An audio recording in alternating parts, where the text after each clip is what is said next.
Kasus pencemaran nama baik yang terlaporkan ke Polres Jakarta Selatan akhirnya berbuntut panjang. Timbul ada dugaan intervensi dari pihak Kepala Kejaksaan Negeri Jakarta Selatan Haryoko Ari Prabowo, SH, M.Ham kepada pihak Polres Jakarta Selatan. Menanggapi ada dugaan intervensi tersebut, ratusan mahasiswa dari DPP Hipnus Himpunan Pemuda Nusantara menguruduk kantor Kejaksaan Negeri Jakarta Selatan di Jalan Tanjung 1 Nomor 11, RT 1 RW 2, Tanjung Barat, Kecamatan Jagaraksa, Kota Jakarta Selatan, Jumat, tanggal 18 Oktober tahun 2024 siang. Sempat terjadi ketegangan saat ratusan mahasiswa tersebut mencoba masuk dan mendobrak pintu gerbang Kejaksaan Negeri Jakarta Selatan tersebut. Selain itu, para mahasiswa dalam aksinya tersebut juga membakar spanduk gambar Kepala Kejaksaan Negeri Jakarta Selatan dan ban bekas di depan kantor Kejari Jakarta Selatan tersebut.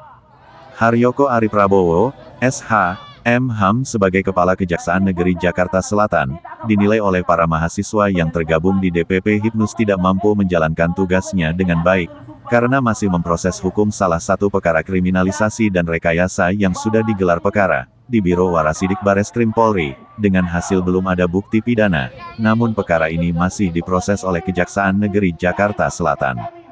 Mahasiswa menilai perlu adanya tindakan yang perlu dilakukan oleh Kejaksaan Agung Republik Indonesia, untuk mengevaluasi daripada kinerja Kepala Kejaksaan Negeri Jakarta Selatan Haryoko Ari Prabowo, SH, M.Ham, yang tidak mampu menjalankan fungsi dan wewenang Kejaksaan Negeri Jakarta Selatan dengan baik.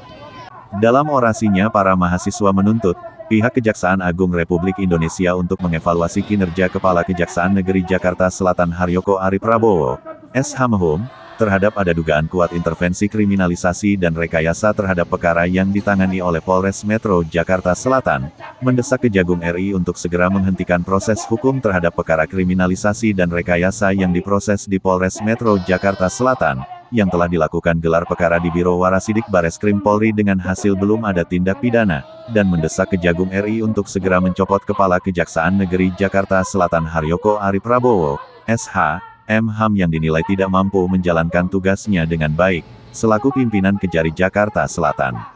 Akhirnya beberapa orang perwakilan mahasiswa dan kuasa hukum terlapor, diterima oleh Kasipidum, Kasipitsus dan Kasintel Kejaksaan Negeri Jakarta Selatan. Hasida S. Lipung, SH sebagai kuasa hukum terlapor, setelah diterima oleh pihak dari Kejari Jakarta Selatan ke awak media menyampaikan, "Jadi pada hari ini kita melakukan aksi, karena ada tuntutan kami kepada pihak Kepala Kejaksaan Negeri Jakarta Selatan, untuk segera menghentikan intervensinya, agar Bapak Haryoko Ari Prabowo ini tidak lagi melakukan intervensi terhadap perkara seperti itu. Tadi kami sudah bertemu dalam hal ini yang mewakili ada Kasipidum, Kasipitsus dan Kasintel, bebernya. Kami bertemu tadi, sebenarnya tujuan kita adalah bertemu langsung dengan Kepala Kejari, untuk menanyakan terkait adanya dugaan intervensi dan rekayasa perkara, di mana jelas peristiwa ini bukan peristiwa pidana peristiwanya, peristiwa rapat dan tanya jawab dan telah ada hasil gelar perkara khusus di Bareskrim, hasilnya belum ada bukti pidana, ungkapnya. Lebih lanjut Hasida S. Lipung, SH mengatakan, sehingga kami menyampaikan kemarin kepada pihak kejaksaan, bagaimana tindak lanjut terhadap adanya hasilnya, karena itu kan salah satu upaya hukum yang dapat ditempuh oleh tersangka, salah satunya melakukan gelar perkara khusus atau praktis. Setelah ada hasil gelar perkara khusus kemarin, bahwa belum ada bukti tindak pidana, maka kami bertanya, bagaimana dengan kelanjutan perkaranya klien kami, ditetapkan menjadi tersangka, sejak bulan Maret hingga sekarang bulan Oktober itu sudah 7 bulan, belum ada kepastian hukum dan belum ada sikap yang tegas dari pihak kejaksaan terhadap perkara ini, imbuhnya.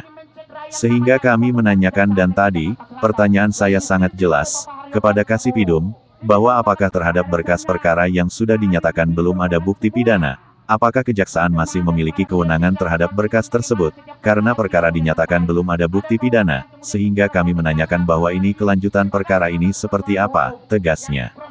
Hasida S. Lipung, SH juga menyampaikan, apakah dapat terpenuhi syarat materi dan formilnya untuk dilanjutkan ke pengadilan, apabila tidak, tentu harus dilakukan penghentian penyidikan dan dilakukan SP3.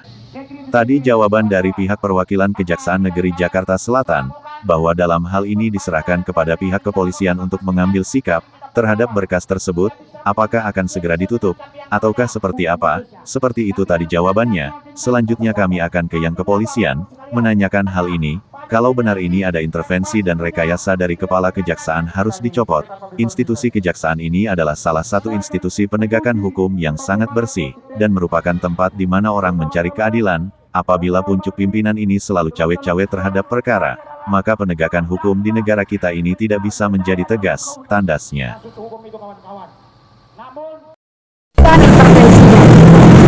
Agar Bapak Haryoko Ari Prabowo ini tidak lagi melakukan intervensi terhadap perkara. Seperti itu. Tadi kami sudah bertemu dalam hal ini yang mewakili ada Kasih Khusus, ada Kasih Tidun, ada Kasih Inter. Kami bertemu tadi. Sebenarnya tujuan kita adalah bertemu langsung dengan Sajari untuk menanyakan terkait adanya dugaan intervensi dan rekayasa perkara. Di mana jelas peristiwa ini bukan peristiwa pidana. Peristiwanya peristiwa rapat dan tanya jawab. Dan telah ada hasil gelar perkara khusus di Wasidik Barreskrim. Hasilnya belum ada bukti pidana.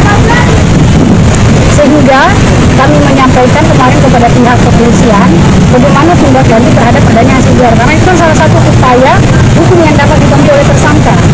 Salah satunya melakukan gelar perkara khusus atau PRAP. Nah, setelah ada hasil gelar perkara khusus kemarin baru belum ada bukti pidana, maka kami bertanya bagaimana dengan kelanjutan perkaranya.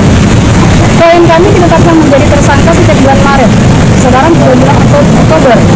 Itu sudah 7 bulan. Belum ada kepastian hukum dan belum ada sikap yang tegas dari pihak kejaksaan terhadap perkara itu. Sehingga kami menanyakan, dan tadi pertanyaan saya sangat jelas kepada Kasih Tidun bahwa apakah terhadap berkas perkara yang sudah dinyatakan belum ada bukti pidana, apakah pihak kejaksaan masih memiliki kewenangan terhadap berkas tersebut? Karena di pihak kejaksaan apabila berkas itu sudah ada 2 alat bukti yang sah, sementara ada hasil gelar perkara dinyatakan belum ada bukti pidana. Sehingga kami menanyakan bahwa ini kelanjutan perkara ini seperti apa? Apakah dapat terpenuhi syarat material dan formilnya untuk dilanjutkan ke pengadilan? Apabila tidak, maka harus segera dilakukan penghentian penyidikan dan dilakukan SP3. Tadi jawaban dari pihak perwakilan Kejaksaan Negeri Jakarta Selatan bahwa dalam hal ini diserahkan kepada pihak kepolisian untuk mengambil sikap terhadap berkas tersebut. Apakah akan segera ditutup ataukah seperti apa? Seperti itu tadi jawabannya. Nah, selanjutnya kami akan ke pihak kepolisian menanyakan hal ini.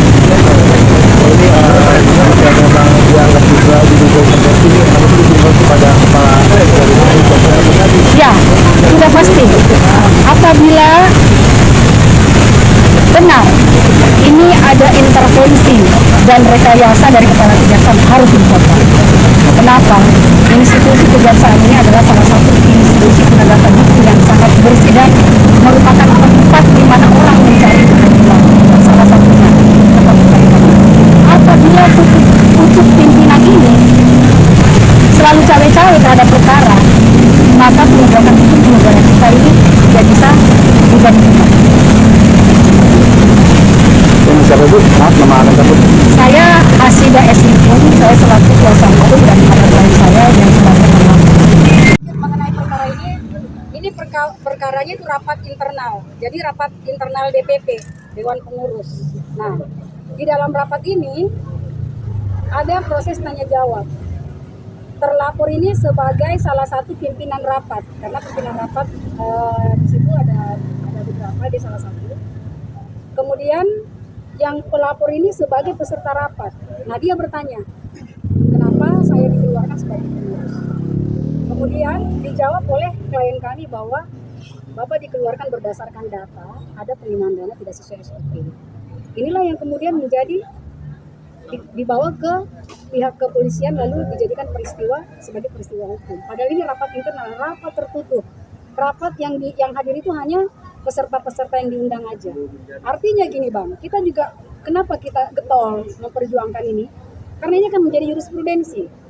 Setiap kegiatan-kegiatan rapat, apa itu rapat organisasi, rapat partai atau rapat di DPR, rapat di rapat umum pemegang saham, jika terjadi sesuatu yang tidak mengenakan salah satu pihak bisa dibawa ke ranah pidana. Padahal sementara unsur daripada pencemaran nama baik tidak seperti. Apalagi sebagian sudah dinyatakan inkonstitusional. Kasus ini sudah berapa lama belum? Jadi klien kami ditetapkan menjadi tersangka itu sejak bulan Maret. Jadi sudah 8 bulan belum ada kepastian hukum.